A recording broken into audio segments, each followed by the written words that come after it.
এখেতে একচুয়ালি ফৰেস্টৰ চাকৰি কৰিছিল। ফৰেষ্টৰ চাকৰি কৰি আমাৰ ঘৰত গৈছিল যে আপুনি যদি আমাৰ এটা কোম্পানী লৈ আহিছে, আমি গম নাপাওঁ কি কোম্পানী, আমি জানো যে মানুহজন ফৰেষ্টৰ চাকৰি কৰে, চাকৰি কৰা মানুহ এটা ভাল এটা তাৰ এটা ৱেট আছে, যেহেতু গভ চাকৰি কৰে, গাড়ী চাড়ী লৈ গৈছে আমাৰ ঘৰত যে এনেকুৱা এটা কোম্পানী আছে, কোম্পানীত যদি আপুনি টকা লগায় তাহলে আপোনাক মাহে মাহে আপোনাক 21% কৰি দিব আপোনাক মাহে মাহে। কোম্পানীৰ নাম হ'ল টাইটেন কেপিটেল মাৰ্কেট। হ্যাঁ, ধুবুৰীতে কৰিছে। তাৰপিছত আমাক প্ৰথমতো মই এগ্ৰী হোৱা নাছিলোঁ, পিছত মোক বহুত প্ৰলোভন দেখুৱালে। আৰু এজন হালাগুৰাৰ প্ৰিন্সিপাল দীনেশ চন্দ্ৰ ৰায় আৰু এজন আছে ৰফিকুল ইছলাম, এই তিনিওজনে চাকৰি কৰে। তো মই ভাবিলোঁ চাকৰি কৰা মানুহ আৰু এজন হালাগুৰা হায়াৰ ছেকেণ্ডেৰীৰ প্ৰিন্সিপাল, এওঁৰ এটাতো ভাল এটা কি আছে নহয়, এটা তিনিওজনে একেলগে আহিছে মোৰ ঘৰত যে আপুনি এইটোত সোমাওক, এইটো আপোনাৰ ফিউচাৰ আছে, আপুনি যে বেকাৰ ল'ৰা, ইয়াত যদি টকা লগায় আপোনাৰ মাহে মাহে এটা 30-35 হাজাৰ টকা ধুনীয়াকৈ আহিব। নাই, মই 1 টকা পোৱা নাই। তাৰপিছত কি আজি প্ৰায় 1 বছৰমান হ'ল। মই দিছিলোঁ প্ৰায় 5 লাখ টকা দিছিলোঁ, 1 টকা দিয়া নাই। আৰু ধুবুৰীৰ পৰা শুনা মতে বহুতৰ পৰা লৈছে,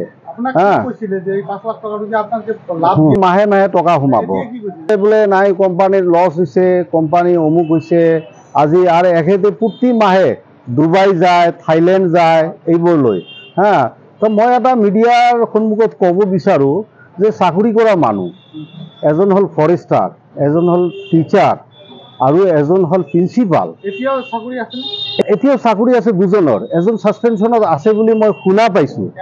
এওঁ হ'ল শংকৰ বিশ্বাস বোলে, ফৰেষ্টৰ পৰা ছাছপেনশ্যনত আছে, এইটো মই শুনা পাইছোঁ। আৰু ৰফিকুল ইছলাম এওঁ কণ্ট্ৰেকচুৱেল চাকৰি কৰে, কম্পিউটাৰ টিচাৰ।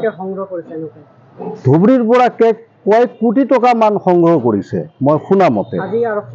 হ্যাঁ, আজি আৰক্ষী উঠাই লৈ আহিছে, ৰাতি উঠাই লৈ আহিছে। মই ভুক্তভোগী, মই চাফাৰাত।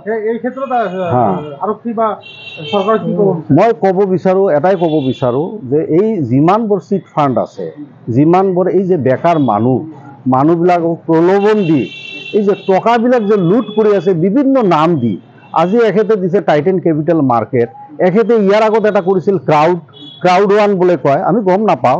ক্ৰাউড ওৱান কৰি এখেতে চাকৰি কৰা মানুহ চৰকাৰী পাৰ্মিশ্যন নলৈ কেনেকৈ ডুবাই যাব পাৰে, কেনেকৈ থাইলেণ্ড যাব পাৰে। মই সেইকাৰণে মই চৰকাৰক আবেদন কৰিব বিচাৰোঁ, আমাৰ মাননীয় মুখ্যমন্ত্ৰী চাহাবকো ক'ব বিচাৰোঁ যে ছাৰ, আপোনালোকে এইটো এটা বিহিত ব্যৱস্থা লওক। যিকোনো খবৰৰ বাবে যোগাযোগ কৰক 7099017330 অথবা 7099017390 নম্বৰত।